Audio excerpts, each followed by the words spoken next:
What is up, guys? Welcome back to the channel.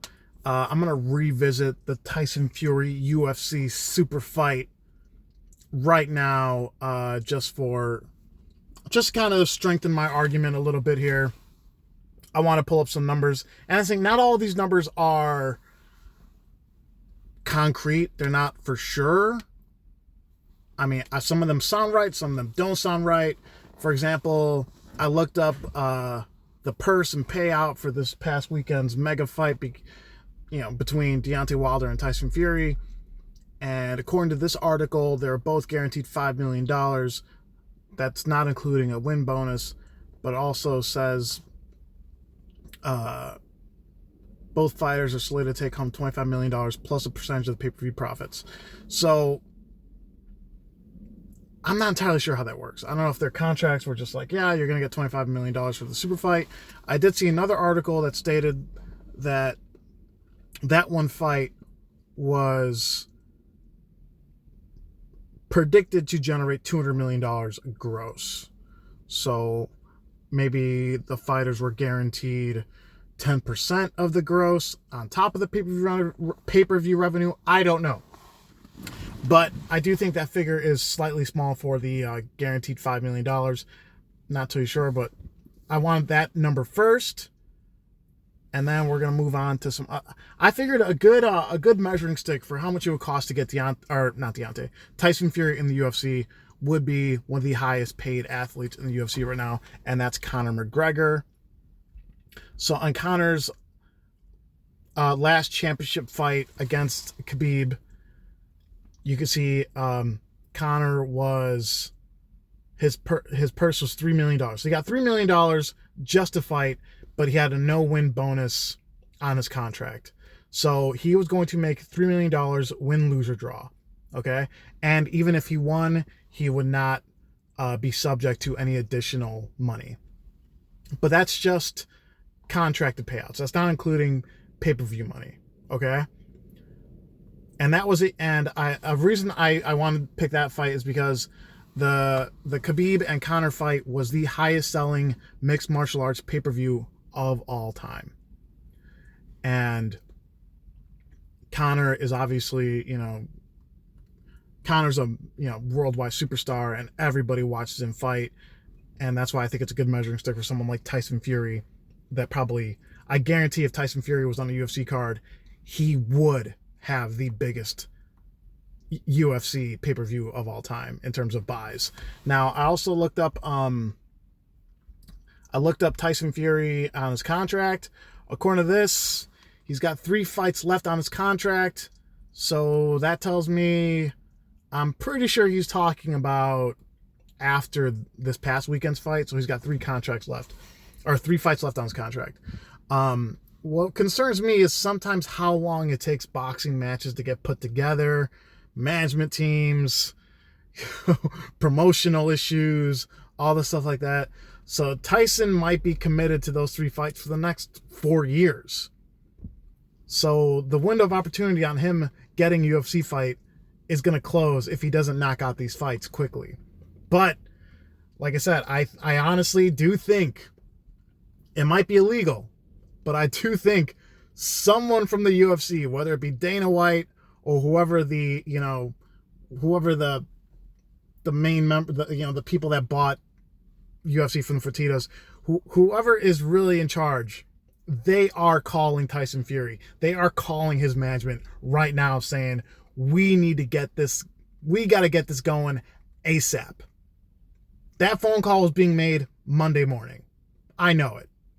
There's no, and if I'm wrong, there's no possible way I could be wrong.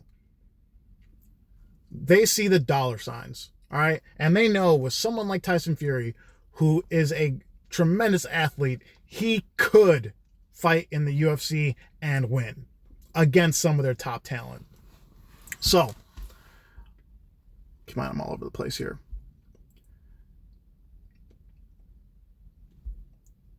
I went back to this one. I looked up the highest selling pay-per-view of all time, and that was in 2015 for Floyd Mayweather Jr. versus Manny Pacquiao in a fight dubbed Fight of the Century. And I remember this was one of the most goddamn boring fights I've ever watched in my life. Okay, I'm not a huge boxing fan. I appreciate the sport, but that match was a damn dance recital. Okay? No one got hurt. There was barely any action. It was Pacquiao trying to push the action, Mayweather avoiding him, landing a couple pitter-patter jabs. No one put themselves at risk. No one put themselves in danger. Nobody got hurt.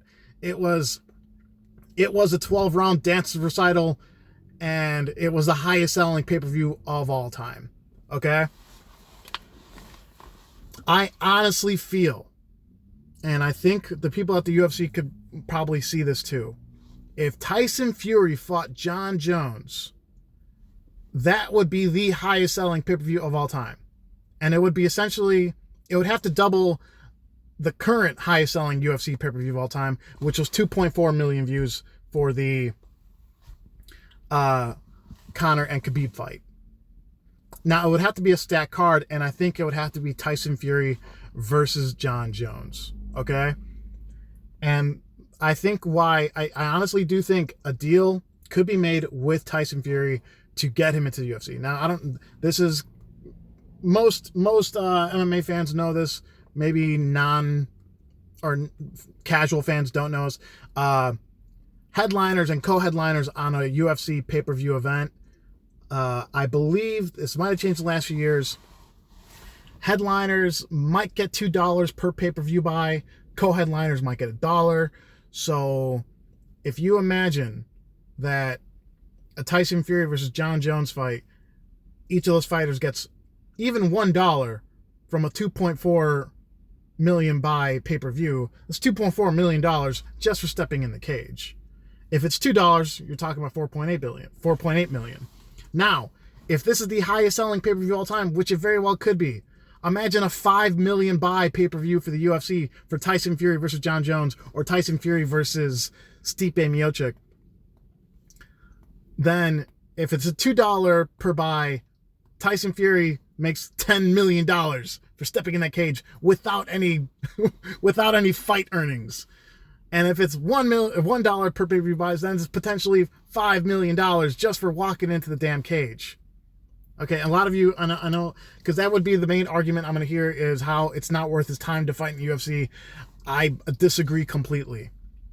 Because the UFC would offer him a huge deal.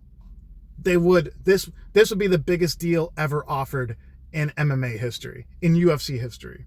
And he would get, and they would throw him a ridiculous amount of money to get him on a card, and I think it would work.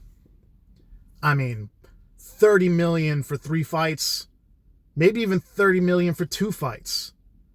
So Tyson Fury could be looking at, for a super fight against someone like Jon Jones or Stipe Miocic, he could potentially be looking at $25 million just to step into that cage without having to win. And that's not including, sponsorship deals, endorsements. That's just guaranteed earnings from your purse, how much you're getting guaranteed on top of your contract, and pay-per-view buys. So I honestly hope, I'm just showing the economy of a Tyson Fury and Jon Jones or Stipe Miocic super fight, the money behind it, the potential revenue behind it, because let's go to my calculator really quick. Oh shit, fail. Each pay-per-view is $60, right? 60 times, let's just say $3 million. Look at this, guys. Or 3 million buys. The UFC would stand to make in one night, that's the gross, it's not the net, obviously. The UFC would stand to make $180 million off pay-per-view buys that's just pay-per-view. That's not ticket sales. That would be the biggest night of their lives. And I personally think it would only be possible with the Gypsy King in the octagon. That's all I got for this one, guys. All right. Yeah. Just wanted to kind of show, I'm super excited about this. I like I said, I know someone's calling him, and I really hope I get to see Tyson Fury in the cage. But yeah. All right, guys. Peace out. Bye.